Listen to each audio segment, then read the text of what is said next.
नमस्कार, नवीन व्हिडिओमध्ये तुमचं पुन्हा एकदा स्वागत आहे। हे मी बनवलेलं आहे आज मटार पनीर आणि त्याच्यावरती हा तळलेला मस्त कांदा कुरकुरीत खूप छान झालेली, खूप टेस्टी झालेली। तुम्हाला आज मी याचीच रेसिपी सांगणार आहे। हे बघा, आता माझी पूर्ण तयारी झालेली आहे। पनीर कट करून ठेवलेले, मटार घेतलेले आहेत आणि कांदा पण कट करून ठेवलेला आहे। मी पूर्ण तयारी करून घेतलेली आहे। चला तर मी तुम्हाला याची रेसिपी सांगणार आहे। सध्या मटारचा मस्त सीझन चालू आहे आणि माझा पण मटार टाकून वेगवेगळ्या रेसिपींचा पण सीझन चालू आहे। तर मी आता गॅसवरती कढई ठेवलेली आहे आणि त्याच्यामध्ये आता कांदा तळून घ्यायचा आहे आणि दुसऱ्या गॅसवरती मी दोन मीडियम साईजचे टोमॅटो कट करून बॉईल करायला ठेवलेले आहेत। तोपर्यंत इकडे कांदा हा तळून घ्यायचा, मीडियम ज्योतवरच करायचा आहे। सतत त्याला हलवत राहायचं, नाही तर तो खाली चिटकण्याची किंवा काळसर कलर येण्याची शक्यता आहे, म्हणून त्याला सतत हलवत राहायचं आहे। थोडा ह्याला वेळ लागतो पण खूप टेस्टी लागतो तो कांदा असं तळून घेतल्यानंतर।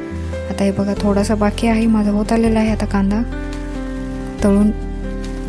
बघा आता झालेच आहे, मस्त गोल्डन कलर आलेला आहे त्याला। आता मी असं साईडला लावून घेते, म्हणजे त्यातलं जे तेल आहे एक्स्ट्रा ते निघून जाईल। आणि हे बघा बाजूला काढून घेतलेलं आहे आणि इकडे टोमॅटो पण बॉईल झालेले, त्याला मिक्सरमध्ये काढून घेते। आणि थोडा खडा मसाला घेतलेला, दालचिनी, मिरे आणि लवंग, हे एक स्किप केलं तरी चालेल। आणि त्या कांद्यातलाच थोडासा कांदा मी याच्यात टाकलेला आहे आणि काजू घेतलेले आहेत काही, ते मिक्सरमध्ये फिरून घेते। आणि इकडे मी कढईमध्ये आता उरलेल्या त्याच तेलामध्ये थोडेसे जिरे टाकलेले आहेत। याला चांगलं तडतडले की त्याच्यामध्ये अद्रक लसूणची पेस्ट टाकायची, आता मिक्स फ्राय करायचं। आणि हे मटार जे आहे ते तेलामध्ये चांगले फ्राय करून घ्यायचे आहेत अगोदर।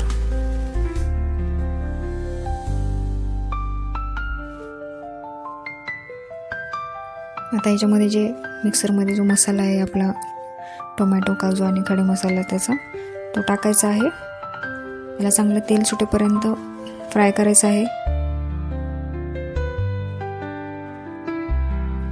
मस्त वास येत आहे, खूप छान। तुम्ही पण नक्की ट्राय करा, खरंच खूप टेस्टी झालेली होती ही भाजी, एकदम हॉटेलसारखी झालेली आहे। तुम्ही पण नक्की ट्राय करा आणि मला कमेंट करून सांगा तुम्हाला आवडली की नाही। चॅनलवरती नवीन असेल तर चॅनलला लाईक आणि सबस्क्राईब करायला विसरू नका। हे आहे काश्मीरी लाल मिर्च पावडर,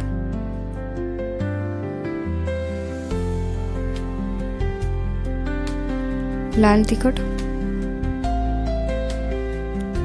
थोडंसं मिक्सरमधलं जे मसाला चिटकलेलं होतं ते धुवून याच्यात टाकलेलं आहे। त्याला थोडं झाकून ठेवते। मस्त आता वरती तेल आलेलं आहे, चांगलं आपला हे मसाला फ्राय झालेला आहे, शिजलेला आहे। आता हे पनीर याच्यामध्ये टाकून द्यायचे आहेत। हे पनीर मी घरीच बनवलेलं आहे। आणि पाणी टाकायचं आपल्याला हवं तेवढं, कसं घट्ट पातळ जेवढं पाहिजे तेवढं पाणी टाकून घ्यायचं आहे। आणि वरतून मस्त हिरवी कोथिंबीर, वा, चवीनुसार मीठ। खरंच इतकी टेस्टी झालेली आहे, तुम्ही नक्की ट्राय करा आणि मला सांगा। आता मी परत थोडंसं झाकून ठेवणार आहे आणि नंतर मग त्याच्यावरतून जे उरलेला कांदा आहे तो सर्व टाकून द्यायचा आहे। या कांद्यामुळे त्याला खरंच वेगळी अशी टेस्ट आलेली आहे, खूप छान आलेली आहे।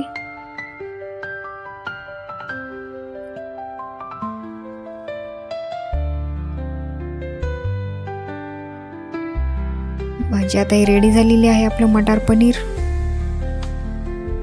तुम्ही पण करून बघा आणि एन्जॉय करा। चला तर भेटूया नेक्स्ट व्हिडिओमध्ये, तोपर्यंत बाय।